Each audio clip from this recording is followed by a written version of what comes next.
16-ാം നൂറ്റാണ്ടിൽ ഗോൾക്കൊണ്ട സുൽത്താൻ ഇബ്രാഹിം കുലി കുത്തബ് ഷായുടെ കാലഘട്ടത്തിൽ സൂഫി വര്യനായ ഹസ്രത്ത് ഹുസൈൻ ഷാ വലിയുടെ മേൽനോട്ടത്തിൽ നിർമ്മിക്കപ്പെട്ടതാണ് ചരിത്രപ്രസിദ്ധമായ ഹുസൈൻ സാഗർ തടാകം. ഹൈദരാബാദിനെയും സെക്കന്ദരാബാദിനെയും ബന്ധിപ്പിച്ചുകൊണ്ട് ഈ ഇരട്ട നഗരങ്ങളുടെ ഹൃദയമിടിപ്പായി ഹുസൈൻ സാഗർ തടാകം ഇന്നും നിലകൊള്ളുന്നു. 1984 കാലഘട്ടത്തിൽ ആന്ധ്രാപ്രദേശ് മുഖ്യമന്ത്രിയായിരുന്ന എൻ ടി രാമറാവു ന്യൂയോർക്കിലെ സ്റ്റാച്യു ഓഫ് ലിബർട്ടിയിൽ നിന്ന് പ്രചോദനം ഉൾക്കൊണ്ട് ഈ തടാകത്തിന്റെ മധ്യത്തിൽ ഒരു ബുദ്ധപ്രതിമ സ്ഥാപിക്കണമെന്ന ആശയം മുന്നോട്ടുവച്ചു.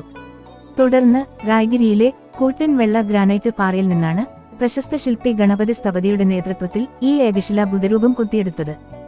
58 അടി ഉയരവും 350 ടണ്ണിലധികം ഭാരവുമുള്ള ഈ ബുദ്ധപ്രതിമ ലോകത്തിലെ ഏറ്റവും വലിയ ഏകശിലാ ബുദ്ധശില്പമാണ്. 1990-ൽ തടാകമധ്യത്തിലുള്ള റോക്ക് ഓഫ് ജിബ്രാൾട്ടർ എന്ന പീഠത്തിലേക്ക് മാറ്റുന്നതിനിടെ ഈ പ്രതിമ തടാകത്തിൽ മുങ്ങിപ്പോയി. 2 വർഷത്തെ കഠിന പരിശ്രമത്തിനൊടുവിൽ 1992-ലാണ് ഈ ശില്പം വീണ്ടെടുത്ത് വിജയകരമായി സ്ഥാപിച്ചത്.